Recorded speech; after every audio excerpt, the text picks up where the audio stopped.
नमस्कार दोस्तों, हर हर महादेव, जय श्री राम। टाइम्स नाउ का एक सर्वे हुआ, उससे चमचे गुलामों की ऐसी जलनी थी पता था, पर राज दरबारी रवीश इतना बौखला जाएगा पूछो मत।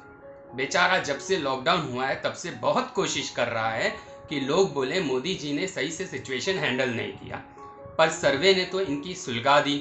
अब जब सुलगी तो भड़ास निकालनी भी थी, तो क्या किया कि एफबी पे एक पोस्ट लिखा। उससे बेहतर जगह इनको कहीं मिलती ही नहीं है। तो लिखते हैं, मजदूर भूखे चल रहे हैं, उन्हें मुफ्त में क्यों नहीं पहुंचाया गया। मिडिल क्लास की सैलरी कम हो गई है, वो अपना खर्चा कैसे चलाएंगे, ईएमआई कैसे देंगे, बच्चों की फीस कैसे देंगे। कौन सा मजदूर भूखे पेट चल सकता है? क्या ये पॉसिबल भी है? अगर वो भूखे पेट चल रहा है तो अब तक भूख से उसकी मृत्यु हो जानी चाहिए थी। ऐसी कोई खबर आई है क्या? आपने कहीं सुना कि किसी की भी मृत्यु भूख से हुई हो?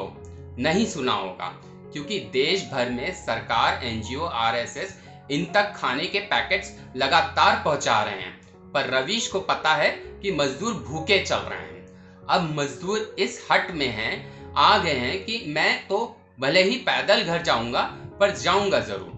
तो उसका कुछ नहीं किया जाता, इसका कोई निवारण नहीं है। सेंटर ने अपना काम कर दिया जब रेलवे ने 85% टिकट का पैसा दिया, बाकी स्टेट्स की भी जिम्मेदारी बनती है। सवाल करो महाराष्ट्र, राजस्थान, केरला से जो पैसा मजदूरों से मांग रही है, पर तुम में इतनी हिम्मत नहीं होगी रवीश, तुम ऐसा नहीं करोगे। महामारी में क्या एक्सपेक्ट कर रहे हो? मिडिल क्लास की जिंदगी हैप्पी गो लकी हो जाएगी? दिमाग चलाओ, बेवकूफों वाली बातें मत करो। काम धंधा बंद है तो इनकम कम तो होगी ही ना। कुछ समय सबको इस त्रासदी के आउटकम्स को झेलना होगा। मैं भी झेल रहा हूँ, आप भी झेल रहे हैं, सबको झेलना पड़ेगा। मिडिल क्लास सेविंग ऐसे समय के लिए ही करता है, और अब ये समय आ गया है कि वो अपनी सेविंग्स यूज करें। बकैत कुमार मिडिल क्लास पर लोगों को बेवकूफ बनाना बंद करो। फिर टाइम्स नाउ का सर्वे देख इनकी चिड़न और कुड़न नजर आ जाती है। जब ये लिखते हैं केसेस बढ़ते जा रहे हैं, फिर भी लोग मोदी जी का इस महामारी में लिए गए फैसलों से खुश हैं और उनका समर्थन कर रहे हैं। असफलताओं का अंबार लगा है। जनता जब भी संकट में होती है, एक चैनल सर्वे करके बताता है कि पीएम की लोकप्रियता बढ़ गई है। सोचिए इसको किस हद तक आग लगी है। केसेस बढ़ते गए। अगर मैं कहूं जमातियों के वजह से बढ़े, तो ये बीजेपी आईटी सेल ट्रोल भग पता नहीं क्या क्या कहेगा और कितना रोना गाएगा। मैं कहूं बड़े आश्चर्य की बात है, बीच में केसेस में कुछ कमी आई और फिर रमजान शुरू होते ही केसेस अचानक से बढ़ने लगे, तो ये तिलमिला जाएंगे। लोगों ने बढ़ते केसेस के बाद भी मोदी जी के लिए फैसलों का समर्थन इसलिए किया क्योंकि लोग दुनिया को देख रहे हैं। तुम आंखें मूंद कर बैठे हो रवीश। लोग देख रहे हैं किस तरह हिंदुस्तान के ऊपर 13 ऐसे देश हैं जिन्होंने समय पर सही फैसले नहीं लिए और हालात वहां बद से बदतर हो गए हैं। वहां की सरकारें अब हाथ खड़े कर चुकी हैं। तुम नहीं समझोगे, जैसे तुम 2019 में भी नहीं समझ पाए कि मोदी जी को इतना अपार समर्थन कैसे मिल जाता है। तुम्हें तो हर चीज में असफलता ही नजर आएगी। कौन सी नई बात है रवीश? मैंने कभी तुम्हारे मुंह से ये नहीं सुना है कि मोदी जी की सफल नीति कहते हुए मैंने तुम्हें कभी नहीं सुना है। सब असफलता है। सफल सॉल्यूशन तो 10 जनपद के पास है, तो वो देते क्यों नहीं है? फिर रवीश की समस्या है, स्वास्थ्य मंत्री ने सर्वे रिट्वीट किया जबकि पेशेंट्स की संख्या बढ़ रही है। स्वास्थ्य मंत्री तुम्हारी तरह घर बैठकर घास नहीं छील रहे हैं, वो एफबी पर तुम्हारी तरह बकैती नहीं कर रहे हैं रवीश। दिन रात बढ़ती समस्या से कैसे निपटा जाए उस पर फ्रंट फुट पर काम कर रहे हैं। महाराष्ट्र, गुजरात, दिल्ली में आंकड़े बढ़ रहे हैं, उसको लेकर आए दिन कॉन्फ्रेंस के थ्रू मीटिंग की जा रही है। रवीश की समस्या ये है कि रवीश मजबूर हैं नैरेटिव बनाने के लिए कि हेल्थ मिनिस्टर कुछ नहीं कर रहे हैं, बस मोदी जी की तारीफ के में ट्वीट्स को रिट्वीट करते जा रहे हैं। यही तो इसकी धूर्तता है। चरण चाटू ये उस कांग्रेस के हैं जो उत्तराखंड त्रासदी में पूरी तरह विफल थी, क्योंकि स्कैम्स में ज्यादा ध्यान था। फिर इन्होंने रेलवे, जिसकी आजकल बहुत तारीफ हो रही है कि वो मजदूरों को उनके घर पहुंचा रहा है, उसके बारे में लिखा। ये लिखते हैं कि 3.5 लाख लोगों को 10 दिन में घर पहुंचाया गया, मतलब प्रतिदिन 35 से 40 हजार मजदूरों।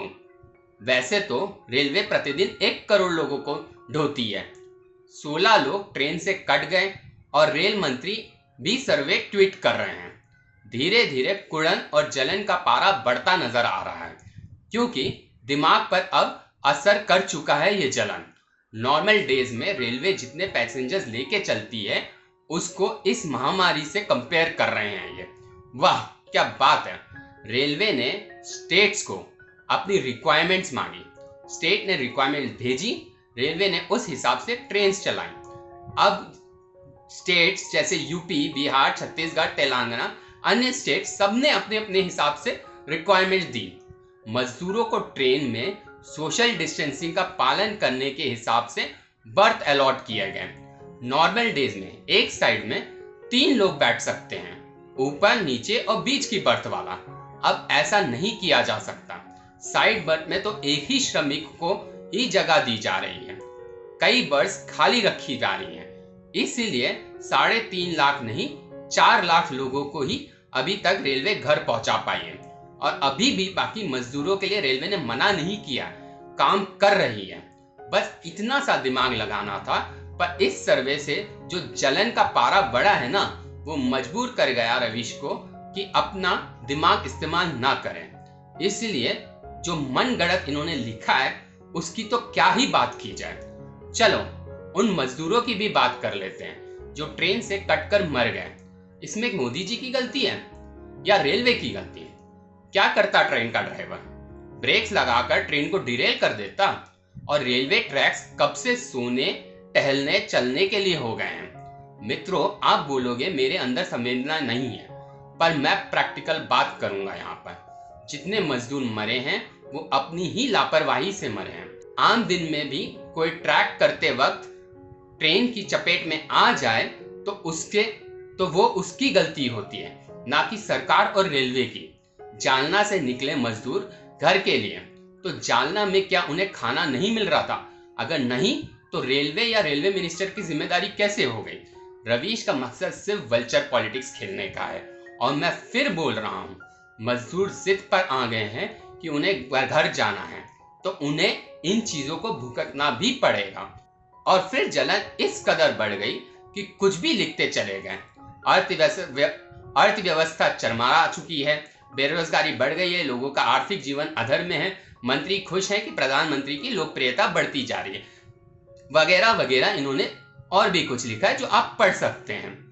कसम से इतने पत्रकार देखे जो मोदी जी से नफरत करते हैं, पर इस आदमी ने जो ये जलने की इसमें है ना लेवल, वो अलग ही लेवल है।